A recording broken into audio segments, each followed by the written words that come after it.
किसानों की महापंचायत का जिक्र। राजधानी में सोमवार को दरअसल भारतीय किसान यूनियन की महापंचायत ने सियासी माहौल को गर्म कर दिया। भारतीय किसान यूनियन के प्रवक्ता राकेश टिकैत ने राजधानी में हुंकार भरी और इस दौरान उन्होंने योगी सरकार पर कई सवाल दागे। सरकार पर अपने वादों से मुकरने का आरोप भी लगाया। राकेश टिकैत ने महापंचायत में किसानों के मुद्दे के लिए आर पार की लड़ाई लड़ने का ऐलान किया है। 2024 के लोकसभा चुनाव से पहले लखनऊ में हुई इस किसान महापंचायत पर सत्ता पक्ष और विपक्ष दोनों की ही निगाहें टिकी रहीं।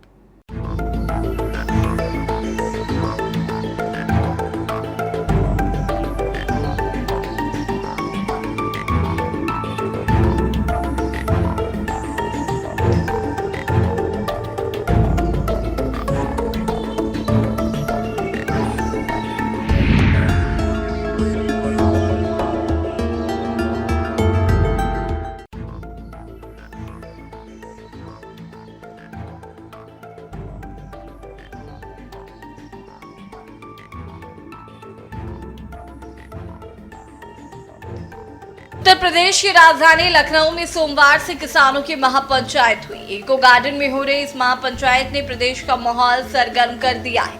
भारतीय किसान यूनियन के नेता राकेश टिकैत के बुलावे पर भारी संख्या में किसान लखनऊ पहुंचे, जहां एमएसपी पर गारंटी, गन्ना मूल्य, बकाया भुगतान और मुफ्त बिजली पर सरकार को घेरने का व्यूह रचना की गई। बता दें कि साल 2024 के लोकसभा चुनाव से पहले लखनऊ में हुई किसान महापंचायत पर सत्ता पक्ष और विपक्ष दोनों की ही निगाहें टिकी रहीं।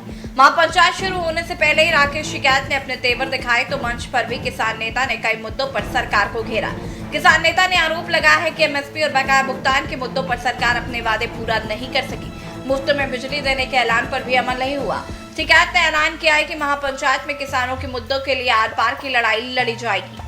हमारे साथ यहाँ पे मौजूद है राकेश टिकैत। सर, आपसे ये जानना चाहेंगे कि क्या कुछ मुद्दे हैं जिनको लेके आज आप लोग ये इको गार्डन पहुंचे हैं? देखो, बिजली का बड़ा इशू पूरे प्रदेश में है। इन्होंने कहा था कि जब हमारी सरकार आएगी तो हम बिजली फ्री देंगे। फिर 1 साल के लिए बिजली फ्री देने की बात करी, लेकिन मीटर लगा रहे हैं, फ्री नहीं है। यही गन्ने का और फसलों के दाम का सवाल है। बहुत प्रदेश में सूखे की स्थिति रहे, बहुत जगह बाढ़ की स्थिति, सरकार सुनने वाली है नहीं। तो हम अपना प्रोग्राम हमने किया यहाँ पे, इसलिए यहाँ पे आए हैं। कितने दिन का कार्यक्रम यहाँ पे रखा? 1 दिन का रहेगा।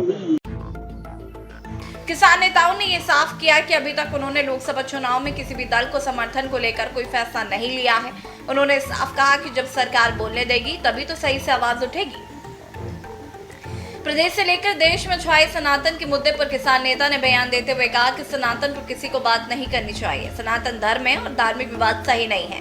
किसान पंचायत में भारतीय किसान यूनियन के हजारों कार्यकर्ता और किसान यूपी, उत्तराखंड, हरियाणा, राजस्थान आदि प्रदेशों से पहुंचे।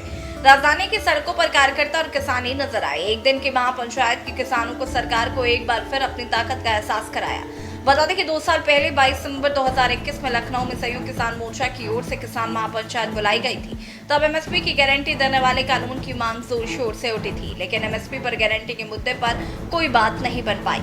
हालांकि मुख्य मुद्दे के तौर पर लखीमपुर खीरी हिंसा का मामला छाया रहा था। इस महापंचायत में केंद्रीय गृह राज्य मंत्री अजय कुमार मिश्र टेनी की बर्खास्तगी की मांग को किसानों ने बुलंद किया था। अब किसान नेताओं का एमएसपी गारंटी कानून को लेकर ढुलमुल नीति अपनाने का आरोप लगाते हुए 2024 लोकसभा चुनाव से पहले ही यूपी में बीजेपी सरकार के खिलाफ मोर्चा खोल दिया है। आगे की है कि अपना जिलों में जाएंगे, नाराजगी जताएंगे, अपना वहाँ मीटिंग करेंगे। नाराजी तो हो सकते हैं, क्या कर सकते हैं भाई। यहाँ किसके जरिए से सरकार तक अपनी बात पहुँचाएंगे? आएगा कोई अता पता लेने तो आएगा। प्रेस सबसे बढ़िया माध्यम है। प्रेस के माध्यम से अपनी बात सरकार तक कहेंगे। कोई आएगा तो उसको लिखित में देंगे। भारतीय किसान यूनियन के युवा प्रदेश महासचिव अतुल त्रिपाठी भी किसानों की महापंचायत में शामिल हुए और कहा 2022 में प्रदेश बीजेपी ने वादा किया था कि राज्य में सत्ता में आए तो बिजली मुफ्त होगी, आवारा पशुओं पर लगाम लगेगी, बीज की कीमतें कम होंगी और गन्ने का उचित भुगतान होगा, लेकिन ऐसा नहीं हुआ। लखनऊ में प्रदर्शन के बाद हम पूरे प्रदेश में प्रदर्शन को लेकर आगे की रणनीति बनाएंगे। उधर किसानों के इस मामले को देखते हुए लखनऊ पुलिस प्रशासन भी अलर्ट मोड पर नजर आया। सुरक्षा के तगड़े इंतजाम किए गए। शहर में महापंचायत के शुरू होने से खत्म होने तक खुफिया विभाग भी अलर्ट नजर आया। किसानों की महापंचायत पर सरकार पर कितना असर होता है और एमएसपी पर गारंटी, गन्ना मूल्य, बकाया भुगतान और बिजली मुफ्त पर किसान अब कौन सा रुख अपनाते हैं, ये देखने वाली बात होगी। स्पेशल डेस्क के न्यूज़ इंडिया।